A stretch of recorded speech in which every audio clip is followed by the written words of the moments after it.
दोस्तों स्वागत है आपका लेट्स टॉक वर्ल्ड विद प्रभात पोद्दार में। अभी हाल ही के दिनों में शायद आपने एक न्यूज़ सुनी होगी कि भारत अपना एक एयर डिफेंस कमांड शुरू करने वाला है। अब यार ये एयर डिफेंस कमांड होता क्या है, इसको अगर समझना है तो इसके लिए हमें थोड़ा सा बैकग्राउंड समझना पड़ेगा। देखिए, सबसे पहले समझते हैं चीफ ऑफ डिफेंस स्टाफ। तो चीफ ऑफ डिफेंस स्टाफ यानी सीडीएस ये एक हाईएस्ट रैंकिंग ऑफिसर होता है भारतीय मिलिट्री का, मतलब military in the sense all the defence forces, army, navy, air force का। ऐसी एक पदवी होनी चाहिए, इसके बारे में हमने सोचा था जब कारगिल वॉर खत्म हुआ था। देखिए, दुनिया के जितने भी बड़े देश है वहां पे इस प्रकार की डेजिग्नेशन का ऑफिसर होता है। भारत एक ऐसा बड़ा मुल्क था जहां पे ये ऑफिसर था नहीं, लेकिन हमने इसको काफी लेट शुरू किया। अच्छा, ऐसे एक ऑफिसर की जरूरत क्यों है? देखिए, आजकल के जो वॉर है ना वो हाइब्रिड वॉरफेयर है। ऐसा नहीं हुआ कि आर्मी आर्मी से लड़ रही है, नेवी नेवी से लड़ रही है। लोग इनका इंटीग्रेटेड इस्तेमाल करते हैं।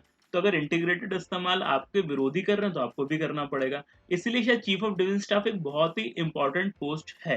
अच्छा, इस पोस्ट को इंडिया ने क्रिएट किया, और न केवल हमने इसको क्रिएट किया बल्कि एक जो डिपार्टमेंट बनाया गया, डिपार्टमेंट ऑफ मिलिट्री अफेयर्स, उनको इसका हेड भी बनाया गया। ये डिपार्टमेंट मिनिस्ट्री ऑफ डिफेंस के अंतर्गत अंतर्गत आता है।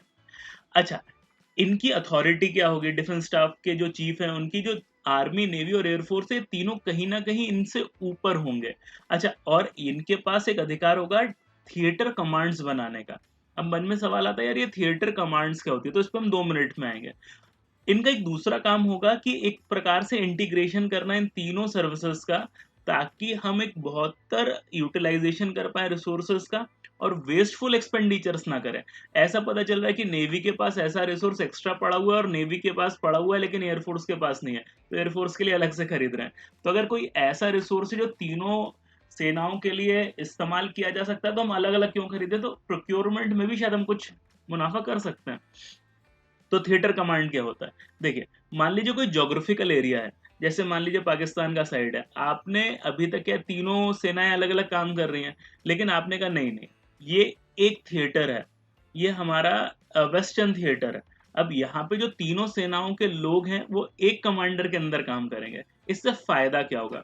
इससे फायदा ये होगा कि हम बेहतर रिस्पॉन्स दे पाएंगे। जब भी अगर कभी कोई युद्ध की स्थिति बनती है तो हमारा रिस्पॉन्स थोड़ा सा बेहतर हो जाएगा, रिसोर्स का यूटिलाइजेशन बेहतर हो जाएगा, और ये ओवरऑल एक इंटीग्रेटेड, एक बेहतर अप्रोच मानी जा रही है। तो जनरल बिपिन रावत भारत के पहले चीफ ऑफ डिफेंस स्टाफ हैं। 1 जनवरी 2020 को ये बने हैं। 3 साल का इनका टेन्योर है। 2022 दिसंबर तक ये रहेंगे। जैसे ही ये भारत के चीफ ऑफ डिफेंस स्टाफ बने, इनका जो पहला वन ऑफ द शुरुआती डिसीजन था वो ये था कि हम एयर डिफेंस कमांड बनाएंगे। अब ये एयर डिफेंस कमांड क्या है? ये एक प्रकार का थिएटर ही है जिसकी हम बात कर रहे थे। इसकी खासियत क्या होगी? इसकी खासियत ये होगी कि देखिए, केवल एयरफोर्स के पास ही विमान नहीं है, हमारे नेवी के पास भी है और हमारे आर्मी के पास भी है। ऐसे बहुत सारे इक्विपमेंट है जो एयर बेस्ड हैं।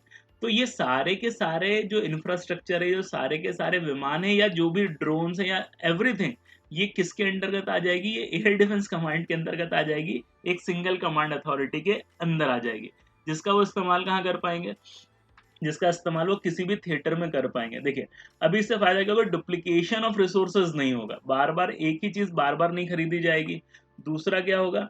एक दूसरी ये सर्विसेज जब एक साथ काम करेंगी, इंटीग्रेट होकर काम करेंगी, तो एक दूसरे को बेहतर तालमेल के साथ काम कर पाएंगी, जो शायद हमारे लिए बेहतर होगा। इतना आसान नहीं है ये, लेकिन शायद ये बेहतर रहेगा। अच्छा, अभी क्या स्ट्रक्चर है? अभी ये स्ट्रक्चर है कि भारत में 17 कमांड्स हैं।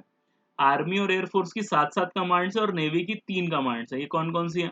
तो देखिए, आर्मी की 7 है, वेस्टर्न, नॉर्दर्न, ये आप पढ़ सकते हैं। मैं इसका एक आपको पीडीएफ नीचे डाल दूंगा, तो आप इसको डिस्क्रिप्शन बॉक्स में, तो आप इसको आराम से पढ़ भी पाएंगे। ये एयरफोर्स की 7 कमांड्स है।